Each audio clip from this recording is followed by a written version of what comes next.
Dalam suatu pembangkit listrik tenaga nuklir, fuel rod atau bahan bakar nuklir sangat penting dalam menghasilkan energi. Namun setelah menjadi bahan bakar nuklir bekas, maka diperlukan kolam sementara untuk menyimpannya.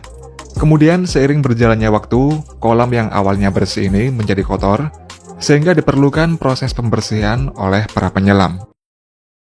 Spent Nuclear Fuel Pool atau kolam bahan bakar nuklir bekas adalah struktur berbentuk kolam yang dirancang sebagai tempat penyimpanan sementara untuk bahan bakar nuklir bekas yang berasal dari reaktor nuklir.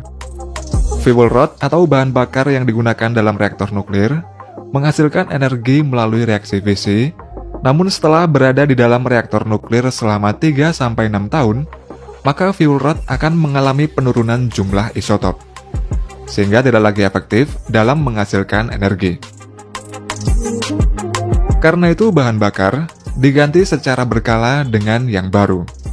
Dan meski sudah tidak efektif lagi dalam menghasilkan energi, spent fuel rod masih memancarkan dan mengandung jumlah radioaktif yang tinggi, serta panas yang signifikan, dan radioaktif juga akan tetap ada hingga 10.000 tahun lamanya.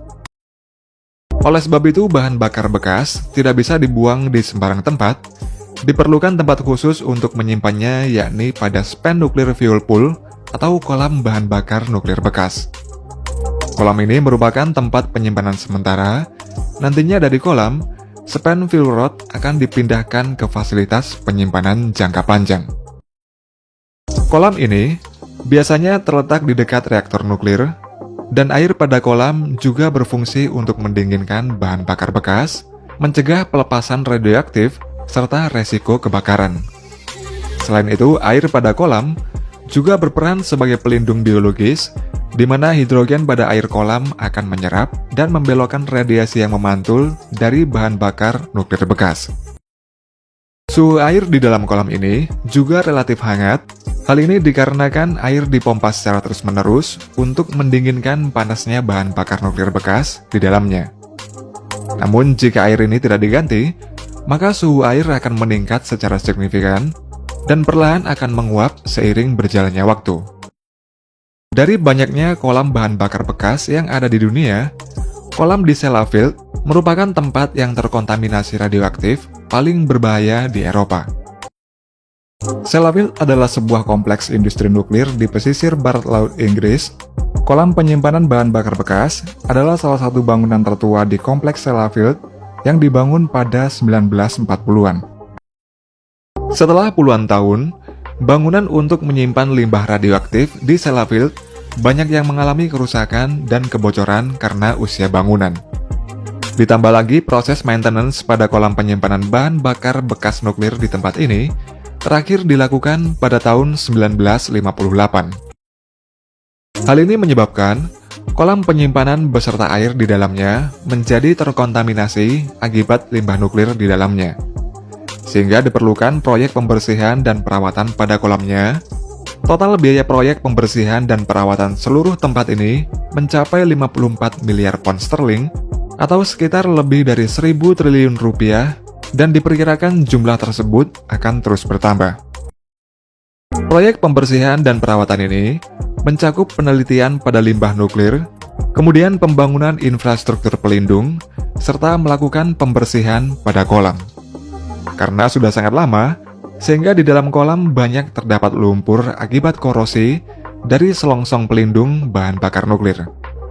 Dan tugas pembersihan pada kolam ini dilakukan oleh penyelam yang sudah berpengalaman di bidangnya. Dalam dunia penyelaman, terdapat istilah yang bernama hazmat diving, yaitu penyelaman bawah air di lingkungan yang terdapat material berbahaya. Dan kata hazmat sendiri berasal dari kata hazardous material atau material berbahaya, dan untuk menjadi penyelam hazmat diving ini tidaklah mudah karena selain pelatihan, juga dibutuhkan pengalaman. Sebelum melakukan pembersihan pada kolam di Sellafield tersebut, para penyelam melakukan latihan terlebih dahulu di fasilitas khusus. Pada fasilitas itu, penyelam akan berlatih di kolam yang tidak ada limbah nuklirnya berulang kali, hingga terbiasa dengan kondisi kolam yang ada di Sellafield. Pada kolam pelatihan, juga dibuat semirip mungkin seperti kondisi kolam aslinya, sehingga nantinya para penyelam akan dapat melakukan tugasnya dengan cepat dan aman.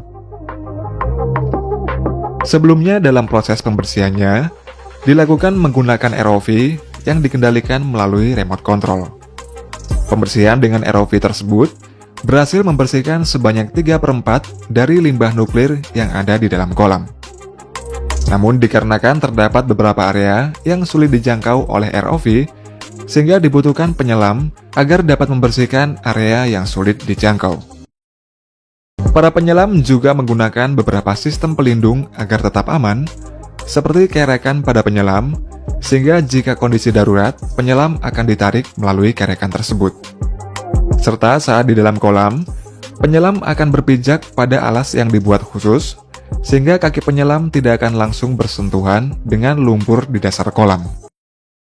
Dalam pembersihannya, penyelam menggunakan Grindex pump yang berfungsi untuk memompa lumpur.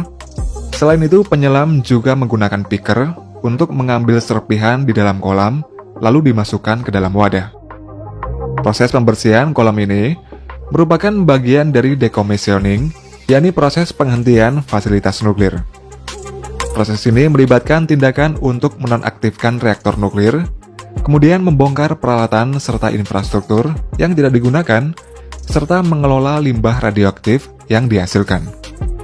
Nantinya ketika semua material radioaktif telah dibersihkan, maka selanjutnya struktur kolam akan dihancurkan, dan diperkirakan proses decommissioning ini akan selesai pada tahun 2039 mendatang.